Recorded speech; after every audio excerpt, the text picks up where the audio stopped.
नोरमा group, जो सोचता है वो करता है। आपके अपने सपनों का आशियाना।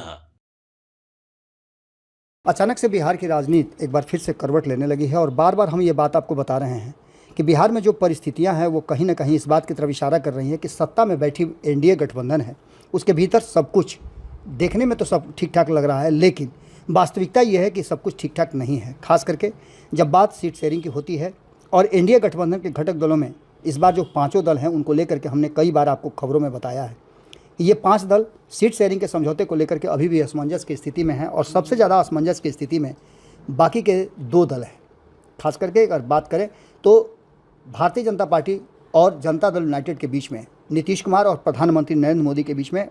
अक्सर बातें होती रहती हैं और ये बड़े दल हैं, हर तरह से अपनी सीट शेयरिंग के समझौते में अपना ग्राफ ऊपर रखेंगे। लेकिन उन छोटे दलों का क्या होगा जो बार बार एनडीए गठबंधन में रह करके पिछले चुनाव में भी लोकसभा के एक सीट पर दोनों को समझौता करना पड़ा था। उसमें भी आपको याद होगा कि उपेंद्र कुशवाहा अपनी सीट हार गए थे।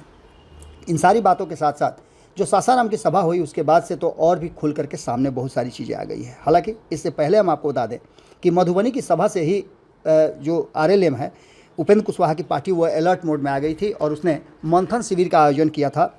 वाल्मीकि नगर मंथन शिविर के बाद पार्टी ने कई एजेंडे तय किए थे और एजेंडों के बाद कई बातें सामने नजर आई थी और उन बातों को लेकर के एक बात तो साफ नज़र आ गई थी कि कहीं ना कहीं वो अपने लिए एक नया स्टैंड तैयार कर रहा है और उस स्टैंड को लेकर इसके बाद से आपको बता दें कि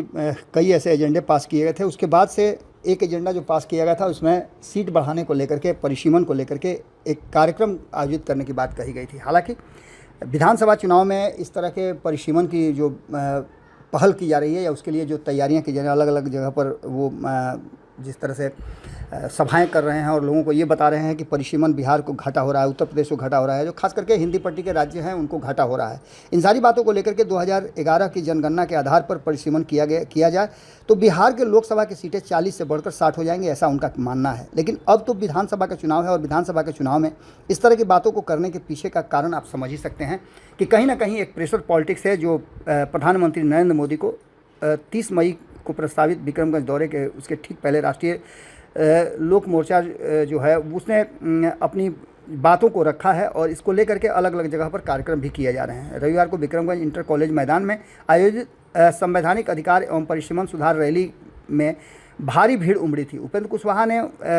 प्रधानमंत्री के आने से पहले ही इस कार्यक्रम को करके ये बात बता दिया था कि वो चाहते क्या हैं और उनकी शक्ति कितनी है। शक्ति एक तरह से कहिए तो प्रदर्शन का ही एक कार्यक्रम था और कुशवाहा ने इस कार्यक्रम में बहुत सारी बातें रखी। रैली को संबोधित करते हुए कुशवाहा ने कहा था कि भारत में संविधान में जनसंख्या के आधार पर चुनाव क्षेत्रों की संख्या तय करने का प्रावधान है। पहले 3 जनगणनाओं के बाद इस आधार पर लोकसभा और विधानसभा क्षेत्र की संख्या बढ़ाई गई थी, लेकिन आपातकाल के दौरान केंद्र सरकार ने एक संशोधन कर इस प्रक्रिया के 25 वर्षों तक के लिए विराम लगा दिया था। 2001 में इसे फिर से 25 वर्षों के लिए टाल दिया गया था और यह समय सीमा 2026 में समाप्त हो रही है। इसके बाद से देश में एक बार फिर से परिसीमन अनिवार्य हो गया है और इससे खास करके बिहार और यूपी जैसे राज्यों को काफ़ी घाटा हो रहा है। कुशवाहा ने कहा कि मौजूदा स्थिति में बिहार और उत्तर प्रदेश जैसे बड़े राज्यों के साथ अन्याय हो रहा है, जबकि दक्षिण भारत के कई राज्यों में एक सांसद को चुनने वाले जो मतदाताओं की संख्या है 10 लाख के आसपास पहुंच गई है। इन सारी परिस्थितियों को लेकर के जिस तरह से उपेंद्र कुशवाहा ने रास्ता बदल करके एनडीए गठबंधन में अपनी डिमांड को रखा है। इससे पहले भी आपको हमने बताया था कि जो उपेंद्र कुशवाहा की पार्टी है वो बार बार एक ही बात की रट लगा करके रखी हुई है कि वो 2015 की तरह सीट शेयरिंग का समझौता चाहती है। यानी कि सीधी तौर पे आप समझ लीजिए कि स्पष्ट तो नहीं लेकिन अस्पष्ट तरीके से भारतीय जनता पार्टी पर और एनडीए गठबंधन पर यह दबाव बनाया जा रहा है कि राष्ट्रीय लोक मोर्चा जो है वो कम से कम 20 से अधिक सीटों पर चुनाव लड़ना चाहती है। इन सारी बातों को लेकर के कुशवाहा ने बिहार के सभी राजनीतिक पार्टियों से आह्वान किया है कि वो मिलकर इस विषय पर एकजुट होकर के संवैधानिक अधिकार की बहाली के लिए जन आंदोलन खड़ा करें। उन्होंने कहा कि क्षेत्रीय प्रतिनिधित्व बढ़ेगा तो केंद्र के विकास की राशि भी अधिक आएगी और इससे बिहार का विकास होगा। इसके साथ साथ उन्होंने कई बार इस बात को लेकर के अपनी आवाज़ भी बुलंद की है। इसी क्रम में आपको बता दें कि संवैधानिक अधिकार परिसीमन सुधार की मांग को लेकर के राष्ट्रीय लोक मोर्चा के राष्ट्रीय अध्यक्ष उपेंद्र कुशवाहा के नेतृत्व में 8 जून को मुजफ्फरपुर में क्लब मैदान में महारैली आयोजित करने का बात की गई है। इसके लिए पूरी तैयारियां शुरू हो चुकी हैं और आपने देखा होगा कि 8 तारीख को ही चिराग पासवान ने भी एक रैली का आयोजन किया है जो आरा में होने वाला है। यानी दोनों तरफ से आप देखिए तो दबाव बनाने की तैयारी एनडीए गठबंधन में शुरू हो चुकी है। आप सभी मीडिया के लोगों को कहा जा रहा है कि आप आइए और इन सब चीज़ों पर आप भी मंथन कीजिए। आपको बताएं कि इन सारी बातों को लेकर जो परिस्थितियां बनी हैं उसमें कहीं ना कहीं उपेंद्र कुशवाहा को लेकर के जो 2 जून को सबसे पहला जो है संवैधानिक अधिकार और समाज सुधार रैली का एक आयोजन जो है कार्यक्रम मुजफ्फरपुर क्लब मैदान में किया गया है, जो 2 जून को किया जाएगा। यानी आज ही उसका आयोजन होना है और इसको लेकर के उपेंद्र कुशवाहा की पूरी टीम मुजफ्फरपुर पहुंच गई है। आपको बता दें कि प्रेशर पॉलिटिक्स में कहीं ना कहीं एक बात तो साफ नज़र आ रहा है कि उपेंद्र कुशवाहा की टीम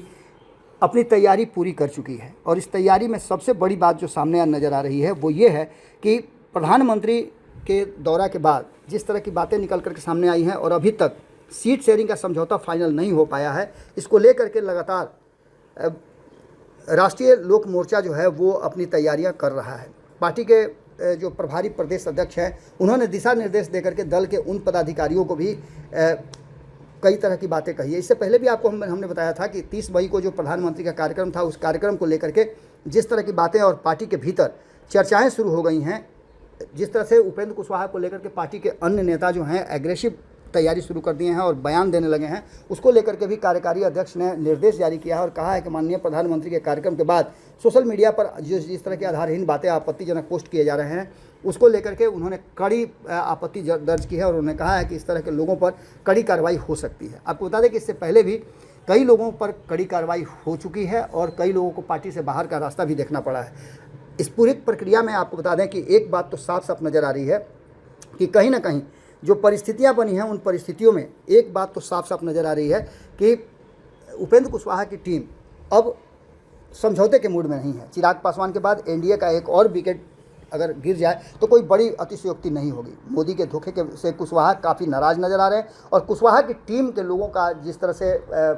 कार्यकारी प्रदेश अध्यक्ष ने ये बात कह दिया है कि कोई भी सोशल मीडिया पर बयानबाजी न करें, इससे साफ नज़र आता है कि पार्टी के भीतर काफ़ी रोष है। और जिस तरह से लगातार मधुबनी की सभा में भी आपने देखा होगा कि उपेंद्र कुशवाहा सबसे किनारे खड़े थे और उसको लेकर के भी उनकी पार्टी के लोगों में काफ़ी रोष था। तो वहीं दूसरी तरफ आपको बता दें कि 30 तारीख की सभा में भी जिस तरह से उपेंद्र कुशवाहा को जो चाहिए था वो नहीं मिल पाया, उसको लेकर के भी पार्टी के भीतर नाराज़गी है। अंतिम फैसले पर इमरजेंसी बैठक बुलाए जाने की बात की जा रही है और आज 2 तारीख को इस इमरजेंसी बैठक में बहुत सारे फैसले हो सकते हैं। एक तरफ जहां आज मुजफ्फरपुर में उपेंद्र कुशवाहा बड़ा फैसला लेने वाले हैं, अपने लोगों को जुटा करके वो परिसीमन के साथ साथ अपने बातों को भी स्पष्ट करेंगे और पार्टी के जो कोर टीम के मेंबर्स हैं उनके साथ बैठक के बाद क्या निकल करके आया वो तो देखने को मिलेगा ही इस बैठक में। उसके बाद एक और चीज़ देखने को मिलेगा और वो है कि कहीं ना कहीं इसी कड़ी में